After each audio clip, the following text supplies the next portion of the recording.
And in order for a relationship to grow and deepen, in order for a marriage to grow and deepen, in order for a family to grow and deepen, in order for real friendship to grow and deepen, friendship, forgiveness is going to have to take place, because we're not perfect, and we hurt each other.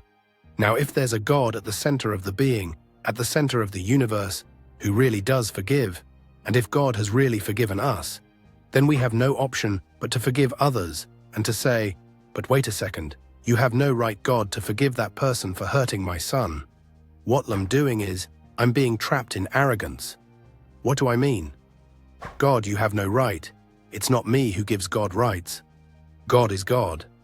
I'm not God in the same way when I look back and say, you know, if I was God, I would have created a better world where there wasn't so much evil and suffering.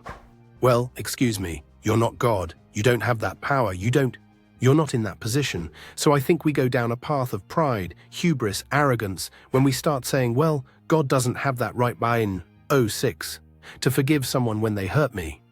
God's going to hold everybody responsible, and there are punishments for all of us, and all of us are going to be judged.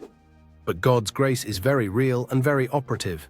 When Jesus was dying on the cross, 2 thieves were hanging to the side, and the first thief turned to Jesus and said, "Come on, miracle boy from Nazareth, save our backsides, and then we'll believe in you." Second criminal looks at the first criminal and says, "You idiot. We bleed and die here because we deserve it, but this Jesus, he's the innocent, holy, pure Son of God." And that second criminal looks into Jesus' face and says, "Lord, remember me when you come into your kingdom." And right there, it's right on that table. Jesus could have said, "Whoa, whoa, time out, get off the cross. Hell, Mary's work in a soup kitchen, and if you do a good enough job, maybe you will make it." No, Jesus didn't say that. Instead, he said, "I tell you the truth today. You'll be with me in paradise." That is grace, undeserved generosity.